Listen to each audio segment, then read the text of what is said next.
Bonjour à tous et bienvenue dans ce nouveau numéro de la météo du Bitcoin. Nous sommes vendredi 17 décembre. Donc là encore un petit point veille de week-end. Où sommes-nous en weekly? Eh bien, nous sommes toujours en lutte sur notre zone support weekly qui est matérialisée par les deux plats de Kijun et évidemment notre fameuse MA50 weekly. Pour l'instant, on est en dessous.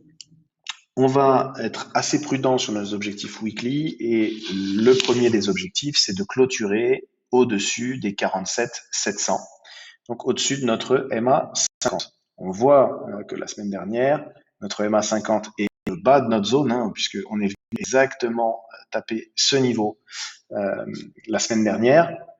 Il y a eu un beau rachat, on a clôturé au-dessus.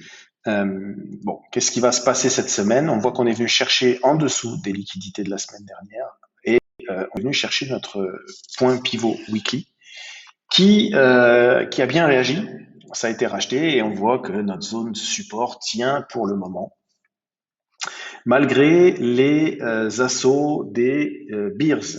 Alors, on passe directement sur le daily. En daily, qu'est-ce qu'on voit? On voit que notre range, toujours, donc ce range-là, maintenant, avec notre borne haute, 50 500, 50 000, 51 200, enfin 300 même presque, et notre borne basse des 47 400, 46 700, en gros. Euh, on évolue toujours à l'intérieur de ce range. On a évidemment, comme dans tout range, des tentatives de break out, donc soit vers le nord, soit vers le sud.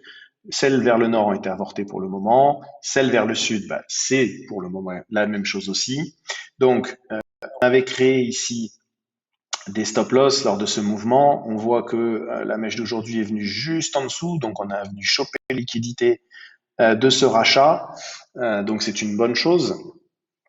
On voit qu'on est venu également sur nos niveaux importants, donc on va prendre un petit peu, mais nous avions donc nos niveaux pivots des 45 469 qui a été touché et racheté. Donc on est venu choper de liquidité ici, puis nous sommes venus sur un point pivot technique important et on a un rachat. Ce rachat nous ramène là pour le moment, évidemment la journée n'est pas terminée, mais en tout cas nous ramène sur le bas de notre borne basse du range. Attention à ce qu'on maintienne une clôture daily au-dessus des 46 975, en gros des 47 000, de manière à pouvoir rester au-dessus de notre MA 200. On se rappelle l'importance de la MA 200 en daily. Évidemment, si on sort de ce range, c'est pour aller chercher la borne inférieure, donc la borne inférieure des 44 800, 44 200, qui correspondait à la borne supérieure du range de renversement de tendance baissière de septembre, quand on est reparti à la TH. Donc voilà, on est sur des niveaux très importants, on a des niveaux de support importants. On voit que on essaye de dédoubler toujours, on fait des creux plus bas que les précédents, donc ça ne tient pas. Là, pour le moment, on essaye d'en redessiner un. On voit que si ça clôture comme ça, évidemment, et qu'on prend les corps de chandelle, eh bien, nous avons un alignement de bottom assez parfait pour le moment. Et on pourrait tout à fait repartir donc comme ça, la hausse. Alors, le bémol à ça, c'est que nous sommes vendredi. Si demain ça repart à la hausse, nous validerions quelque part le bottom lors du week-end. Et toutes les validations de structure durant le week-end vont être retestées en semaine par les institutionnels. Donc, si jamais on a un mouvement haussier durant le week-end, il est fort probable que lundi, puisque nous aurons en plus créé un gap sur le contrat des CME, on a abordé ces notions déjà, il est possible que lundi ou dans la semaine, on vienne rechercher ce niveau qui a été validé, testé, validé durant le week-end, si jamais le bottom est ici, pour définitivement le valider et donc repartir à la hausse si on valide un double bottom. Ok? Donc ça, il faudra faire un tout petit peu attention. Voilà. Donc ensuite, au niveau des indicateurs, bien, nous avons toujours notre divergence qui a été validée, notre divergence haussière sur le MACD. Pareil sur le RSI. Bon, là, on a un léger cross-beer aujourd'hui, bien sûr, enfin depuis la bougie d'hier, bien sûr, mais qui est un petit peu confirmé aujourd'hui, mais bon, voilà, et on a toujours notre indicateur qui est dans le bon sens, prêt à pouvoir éventuellement se retourner. En tout cas, voilà pour le daily en H1.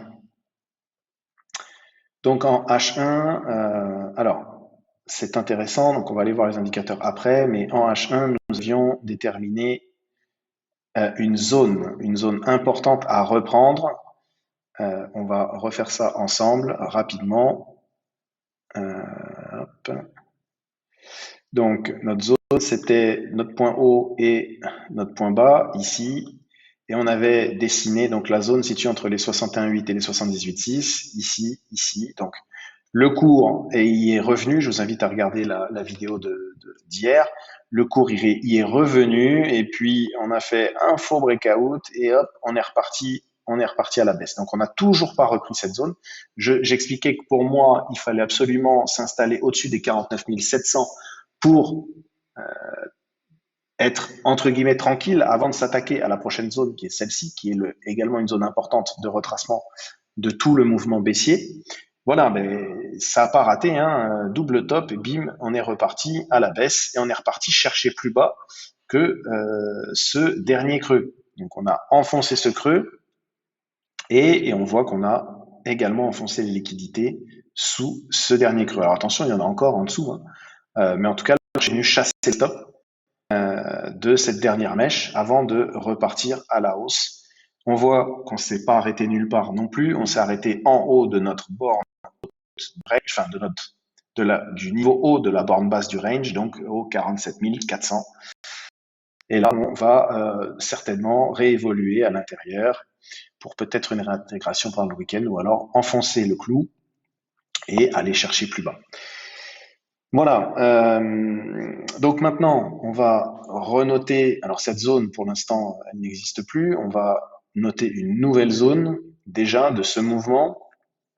Ce mouvement qui a besoin d'être retracé si jamais nous avons un bottom ici. Donc hop, non, pardon, c'est pas ça du tout. C'est ça. Voilà. Donc déjà ce dernier mouvement baissier. Donc vous voyez qu'on a déjà du mal à reprendre les 38,2 malgré tout.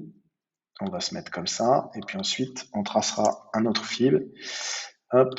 Donc, on a déjà du mal à reprendre les 38,2 de retracement de ce mouvement. Donc, on va voir, il reste 8 minutes sur notre bougie H1. On va voir comment la prochaine bougie évolue. Donc, la zone à reprendre, eh bien, c'est celle-ci. Voilà, on va se la mettre en... allez, jaune, c'est pas orange, c'est pas mal. Voilà, orange. Voilà, donc ça, c'est la zone à reprendre pour le retracement de ce mouvement. Donc, réévoluer au-dessus des 4800, des 48 600, pardon. Et puis, on a toujours, depuis ce dernier mouvement baissier avec, hop là, pardon, je sais pas ce que j'ai aujourd'hui, c'est pas grave, hop là. Donc, de ce mouvement avec notre bottom s'il est ici. Donc, les 47 490, donc les 38,2 à reprendre, qui marqueraient le retour dans notre range, bien sûr. Et eh bien cette zone ici, qu'on va matérialiser ici. Voilà. Celle-ci, on va la retirer puisqu'elle a bougé, puisqu'on a fait un nouveau plus bas. Donc voilà, déjà à court terme, si on arrive à évoluer au-dessus de ces deux zones, donc si on arrive à reprendre les 49, toujours à peu près, oui, parce qu'on n'a pas fait un plus bas, beaucoup plus bas, mais en gros les 49 700. 49 700, c'est la target pour déjà commencer à respirer. Ça montrerait au marché que les bulls ont repris du poil de la bête et qu'ils sont prêts à enfoncer les zones où les vendeurs attendent. D'accord ? C'est systématique. Dès qu'on revient dans des zones importantes, on se fait rejeter. Donc la prochaine zone importante, c'est celle-ci. On la garde bien en tête. 47 900, 48 600. Ok, voilà. Je n'ai rien de plus à dire. Les indicateurs, bon voilà, il n'y a rien de spécial. Écoutez, je vous laisse là-dessus. Je ferai peut-être une update si la situation change énormément durant le week-end. Mais nous avons nos objectifs. Je vous souhaite donc un bon week-end et je vous dis à lundi.